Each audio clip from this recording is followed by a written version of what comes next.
The story opens in a quiet room, softly lit by the morning sun filtering through a window draped with sheer curtains.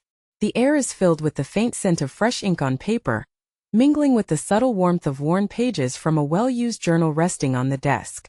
Here the protagonist sits, her hands gently tracing the edges of a carefully folded stack of handwritten notes, plans and prayers that once sparked a fire within her soul. Each page holds a fragment of a vision, an echo of the calling that stirred her heart with a divine urgency long ago.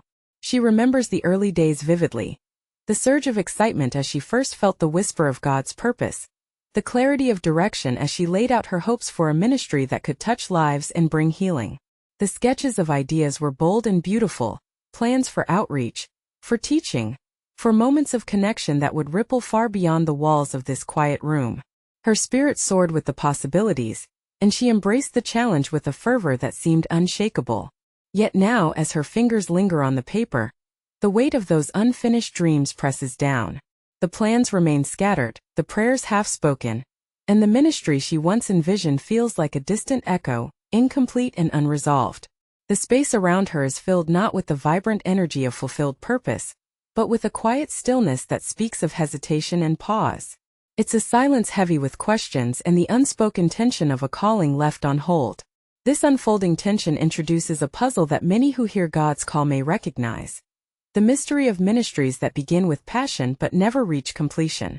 It is a pattern that confounds the soul, starting with such promise and yet stalling before the journey's end. The protagonist sits with this puzzle, feeling the ache of unfulfilled potential, and wonders why so many ministries falter not from external obstacles alone, but from something deeper, something less visible. The narrative explores the common assumptions that swirl around unfinished ministries. Perhaps it is a lack of commitment, the easy explanation offered by those looking from the outside.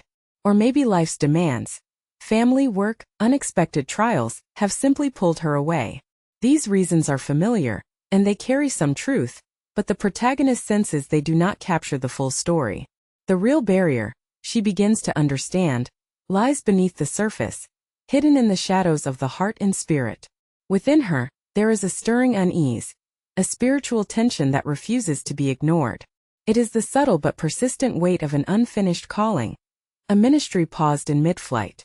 This tension is not merely a practical problem, but a deeply emotional and spiritual struggle. It is the quiet echo of dreams deferred, of prayers whispered but never fully claimed, and of a longing for purpose that remains just out of reach. The protagonist breathes deeply, acknowledging this weight with honesty, not condemnation. The story delves into how this unfinished ministry creates a complex emotional landscape. On one hand, there is hope, a flicker that refuses to die, reminding her of the initial fire that once burned so brightly. On the other hand, there is frustration and self-doubt, shadows that creep in to question her worthiness and capability. The interplay between these feelings forms a tension that can be paralyzing, making it difficult to move forward, even as the desire to do so remains strong. This internal conflict is painted with rich, evocative imagery. The ministry is like a garden half-planted, where some seeds have taken root but others lie dormant in the soil, waiting for nurturing hands that have not yet come. The plans and prayers, like scattered petals, hint at the beauty that could bloom but remain fragile and unfinished. The protagonist feels this garden within her heart, a sacred space where hope and hesitation intertwine, each vying for attention. As she reflects on this inner landscape, the protagonist begins to sense that the unfinished ministry is more than a personal failing. It is a spiritual tension that many bear but few speak aloud. The narrative invites the reader to see this struggle not as a mark of weakness but as a shared human experience, a place where faith and fear, calling and hesitation, meet in a delicate balance. This recognition offers a glimpse of compassion toward herself, a softening of the harsh judgments that often accompany unfulfilled dreams. The story also hints at the complexity of the journey ahead. The protagonist understands that the path to completing this ministry will not be straightforward. It is a journey that will require more than willpower or good intentions. It will demand a deeper exploration of the heart and spirit. The tension she feels is not a barrier to be overcome by simple effort, but a signal, an invitation to look inward and engage with the unseen forces that shape her journey. In this opening chapter, the narrative captures the essence of beginnings and interruptions, the sacred spark that ignites a ministry, and the quiet moments where momentum falters. It honors the emotional and spiritual weight carried by those who start with passion, but find themselves caught in the stillness of unfinished work. The protagonist's story becomes a mirror for anyone who has felt the sting of a calling paused, inviting a gentle and honest examination of what it means to carry a ministry that remains incomplete. At its core, this part of the story is a tender exploration of hope held in tension with hesitation. It acknowledges the complexity of starting something sacred and the nuanced reasons why that sacred work may remain unfinished, not for lack of desire or commitment, but because of deeper spiritual and emotional dynamics at play. The protagonist sits with this realization, neither rushing to fix nor retreating in despair, but opening space to listen deeply to the quiet stirrings within. As the morning light shifts and the room fills with the gentle sounds of a new day beginning, the protagonist's gaze lingers on the notes before her. Each page is a testament to a calling heard and a vision embraced. Though the ministry remains unfinished, it is not forgotten.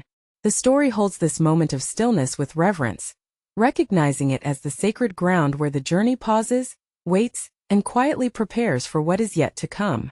The quiet room remains still, but within the protagonist, a subtle shift begins. A stirring of awareness that reaches beyond the surface unease she has carried. The unfinished ministry, once simply a weight of unfulfilled plans, now reveals itself as something more intricate, more elusive. It is not just about external barriers or fleeting motivation, but about an inner landscape shaped by fear, a hidden barrier that has quietly taken root and grown strong. This fear is unexpected, almost paradoxical. It is not the fear of failure alone, as she had once assumed, nor the fear of not being good enough. Instead, the narrative uncovers a deeper, more complex anxiety, a fear of fulfillment itself and the responsibility that comes with it. The ministry, with its promise of purpose and influence, carries with it an invitation to change, not just in the world but within her own heart and life. And this invitation, as beautiful as it is, also feels daunting, even threatening. The story explores these fears in vivid detail, painting them as invisible walls that have silently risen between her and the ministry's completion. There is the fear of change, an apprehension that stepping fully into the calling will alter her life in ways she cannot predict or control. The comfort of familiar routines, even if unfulfilling, holds a strange security against the unknown transformations that true ministry often demands. Alongside this stands the fear of success, a paradox that many do not immediately recognize. Success here is not simply an achievement, but a doorway to new expectations and visibility. To succeed in ministry means to be seen, to be accountable, to carry a mantle that feels heavier than anticipated. This fear whispers doubts about worthiness and readiness, casting shadows over the bright vision she once held so dearly. There is also the fear of losing control, of surrendering to a path that feels dictated by something larger than herself. The ministry calls for surrender to God's will, and with that comes the relinquishing of personal agendas and desires. This relinquishment, though sacred, is also a source of anxiety. It requires trust in a process that is not always clear, and the uncertainty unsettles the heart. The narrative breathes life into these fears through rich metaphorical imagery. The ministry, once envisioned as a thriving altar built with careful hands and steady faith, now stands half-constructed, abandoned in the midst of its forming. The altar's stones lie scattered, some set firmly, others left loose and unstable, symbolizing the halted progress and the tension between what is built and what remains undone. Within this metaphorical altar, the protagonist's inner dialogue unfolds, a conversation fraught with hesitation and doubt. She wrestles with questions that rise from the depths. Am I ready for the transformation this ministry demands? What if I cannot bear the weight of what success brings? Can I let go of control without losing myself? These questions echo in the quiet room, reverberating through the chambers of her spirit, and reflecting the profound spiritual conflict at the heart of her journey. This spiritual conflict is portrayed not as a simple battle of will, but as a complex, tender struggle with accepting God's full purpose for her life. The ministry is no longer merely a project or a task. It is a calling intertwined with her very identity, and embracing it fully means embracing transformation in all its uncertainty and risk. The protagonist's hesitations are thus not mere obstacles, but signs of the profound inner work required to move forward. The story gently unwinds the layers of this conflict, revealing that the unfinished ministry is less about external failure and more about an internal invitation to confront these fears. It highlights the paradox that sometimes the greatest resistance comes from within, where fear masquerades as reluctance and hesitation shields a deeper vulnerability, the vulnerability of stepping into God's full purpose and the unknown that lies beyond. Through this exploration, the protagonist begins to acknowledge these fears without judgment. The narrative invites her, and those who listen, to see fear not as an enemy to be defeated outright, but as a messenger bearing important truths about readiness, trust, and the necessity of growth. This reframing offers a new perspective, where fear becomes a threshold rather than a barrier, a point of encounter with the sacred call to transformation. The imagery of the half-built altar deepens as the protagonist envisions herself standing before it, hands hovering over the scattered stones. Each stone represents a piece of the ministry and a part of herself, some strong and ready to be set in place, others fragile and needing care.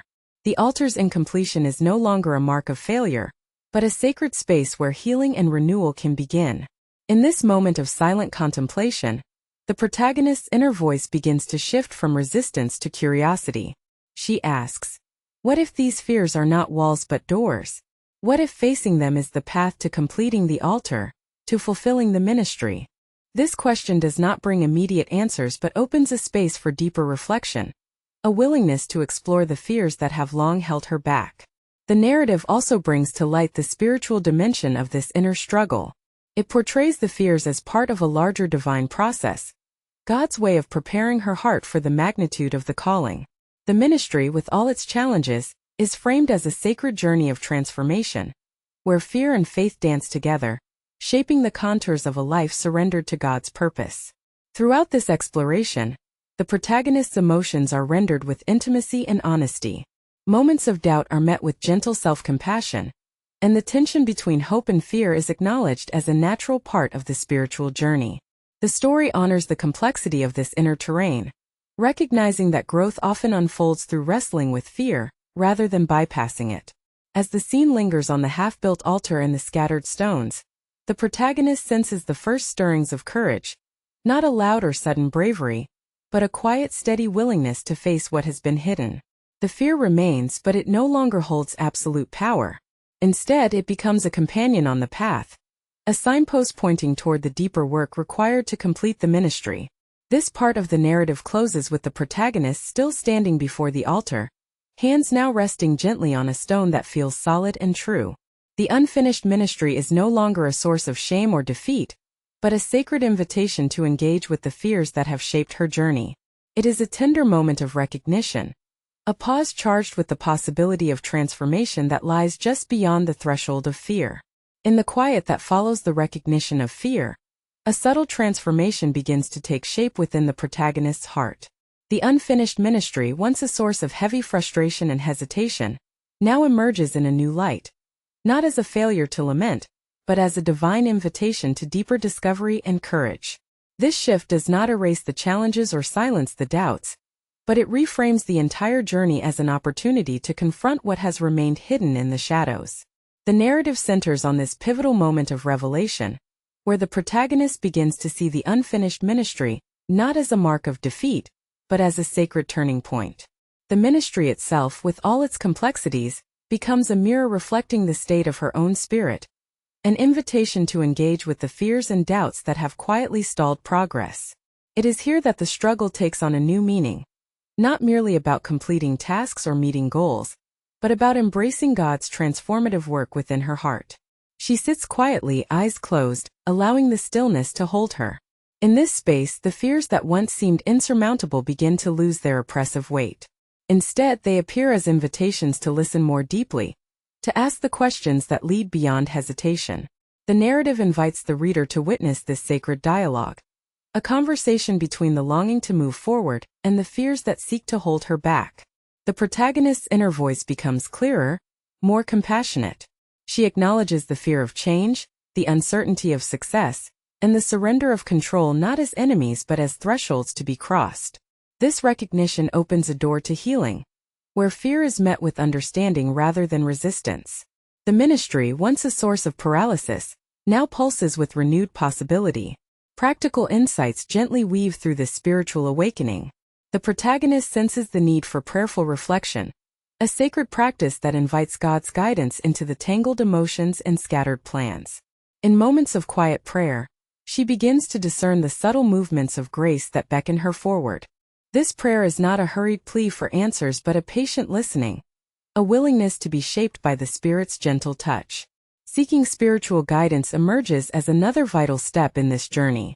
The protagonist envisions reaching out to mentors and trusted companions who have walked similar paths, those who can offer wisdom born of experience, and the steady encouragement that fuels perseverance. This step is not a sign of weakness but a courageous move toward community and accountability, essential elements for breaking free from the paralysis of fear. The narrative highlights that the work of embracing the ministry is fundamentally about transformation, about allowing God to shape her heart into alignment with the calling she carries. It is not simply about completing tasks or projects, but about becoming the person equipped and ready to fulfill that calling. The unfinished ministry thus becomes a sacred space where this transformation unfolds, a crucible for spiritual growth. The imagery of the half-built altar returns, now infused with new meaning. The protagonist sees herself not as abandoned, but as a builder who is learning to place each stone with intention and care. The altar is no longer a symbol of failure, but a living testament to the process of becoming. Each stone laid represents a step toward wholeness, a tangible sign of progress in both ministry and spirit. This moment of revelation carries with it a profound sense of hope. The protagonist feels the stirrings of courage rising within her, a quiet but powerful readiness to face the fears that have held her back. The narrative captures this courage not as a sudden triumph but as a steady, unfolding willingness to move forward despite uncertainty. Throughout this chapter, the emotional landscape is rendered with honesty and tenderness. Moments of doubt and vulnerability are honored as integral to the journey, not as obstacles to be hidden or ignored. The protagonist learns to hold these feelings with compassion, recognizing that the path to fulfillment is often winding and fraught with inner conflict. The story also emphasizes that this process is not solitary. The protagonist senses the presence of a larger community, both seen and unseen, that supports her steps. This community includes mentors, prayer partners, and spiritual guides who provide the wisdom and encouragement necessary to navigate the complexities of ministry and faith. The narrative gently underscores the importance of leaning into this support, embracing vulnerability as a strength rather than a weakness. In this sacred space of prayer and reflection, the protagonist begins to untangle the knots of fear and hesitation. She learns to speak truth to the doubts that once seemed insurmountable, replacing them with declarations of faith and trust. The narrative invites the reader to witness this transformation as a process, one that requires patience, grace, and a deep commitment to spiritual growth. The protagonist's prayer becomes a bridge between the tension of unfinished work and the promise of completion. It is a prayer for strength, for clarity, and for the courage to embrace the full scope of her calling. This prayer is both personal and universal, resonating with anyone who has felt the weight of a ministry or purpose left incomplete. As the chapter unfolds, the protagonist's perspective continues to shift. The ministry's incompletion is no longer a source of shame, but a sacred invitation to engage with the deeper fears and faith that shape her journey. This recognition brings with it a renewed sense of purpose, a quiet determination to move forward step by step, stone by stone. The narrative closes this section with the protagonist opening her eyes, a subtle light kindling within them. The altar before her remains half-built, but now it holds the promise of wholeness, not as a distant dream but as a journey underway. The ministry is no longer a burden but a sacred work in progress, an unfolding story of transformation that calls her to embrace both fear and faith in equal measure. This moment is charged with the possibility of healing and renewal, a turning point where the protagonist begins to walk the path toward completion with new eyes and a courageous heart. The unfinished ministry, once a source of tension and doubt, now stands as a holy invitation to deeper trust and surrender, a journey not only of doing but of becoming. The quiet room, once a solitary sanctuary, now begins to feel alive with the presence of others, voices of encouragement, shared wisdom, and gentle accountability. The protagonist senses that the journey of completing her ministry is no longer one she must walk alone. The narrative unfolds to reveal the transformative power of community and practical support, essential companions on a path often marked by fear and hesitation. She envisions reaching out to mentors, seasoned ministers who have weathered their own storms and carry the steady confidence born of experience. Their presence is like a steady flame in the darkness, offering guidance that is both wise and tender. These mentors do not offer quick fixes but share stories of perseverance, of moments when faith carried them through uncertainty. Their encouragement becomes a balm to her weary spirit, reminding her that the path to fulfilling God's calling is rarely linear, but always sacred. Alongside mentors, the protagonist imagines prayer partners, companions in faith who lift her burdens with intercession, and who walk alongside her in spiritual solidarity. Their prayers form a protective circle around her ministry, creating a sacred space where fear loses its sharp edge and hope takes root. This community becomes a source of accountability, not in judgment but in love, a gentle nudge forward when doubts threaten to stall her progress. The narrative emphasizes that these relationships are not mere conveniences but vital lifelines. The protagonist feels the weight of ministry lighten, as she embraces the truth that growth flourishes best in connection, not isolation. Through shared struggles and victories, she discovers a rhythm of encouragement and challenge that fuels her resolve to move forward. Practical strategies now enter the story as tools to rebuild momentum and navigate the complexities of ministry life. The protagonist begins to set realistic goals, small manageable steps that honor both her calling and her current capacity. These goals are not ambitious leaps but steady strides, each one a stone laid carefully on the path toward completion. Creating consistent habits becomes another key to progress. She envisions daily rhythms of prayer, study, and service that anchor her ministry in a sustainable pattern. These habits are not burdensome routines but sacred practices that nurture her spirit and keep her connected to the deeper purpose behind her work. The narrative portrays these habits as the gentle pulse of a living ministry, steady and life-giving. Celebrating spiritual milestones also emerges as a powerful element in this journey. The protagonist learns to recognize and honor the small victories, the moments of clarity, the answered prayers, the connections made. Each milestone becomes a beacon of hope, a reminder that progress, no matter how incremental, is a testament to God's faithfulness and her own perseverance. Throughout this part of the story, grace and patience weave like golden threads through every experience. The protagonist feels the tenderness of God's acceptance, a grace that extends beyond her own expectations and failures. This grace invites her to release harsh judgments and to embrace herself with kindness, recognizing that growth is often slow and imperfect. Patience, both divine and self-directed, becomes a source of strength. The narrative captures the delicate balance between pressing forward and allowing space for rest and reflection. The protagonist learns that rushing the process only deepens frustration, while patient persistence opens the door to deeper transformation and sustained fulfillment. The community she envisions is not just a circle of helpers but a sacred fellowship, a band of believers who embody the love and support that form the foundation of effective ministry. This fellowship offers not only practical assistance but spiritual nourishment, reminding her that she is part of a larger story, woven into the body of Christ and carried forward by shared faith and purpose. In this space of communal support, the protagonist also discovers the courage to confront lingering fears. The presence of others provides a safe container for vulnerability, where doubts can be expressed without shame and questions can be asked without fear of rejection. This openness fosters healing, breaking down the invisible walls that once seemed insurmountable. The narrative portrays these moments of connection with warmth and depth, showing how the simple acts of listening, encouraging, and praying together become catalysts for renewed energy and vision. The protagonist experiences firsthand the truth that ministry is not a solitary endeavor, but a collaborative journey marked by mutual uplift and shared commitment. As the story unfolds, the protagonist begins to weave these elements, mentorship, prayer partnerships, realistic goals, consistent habits, and celebration of milestones, into the fabric of her daily life.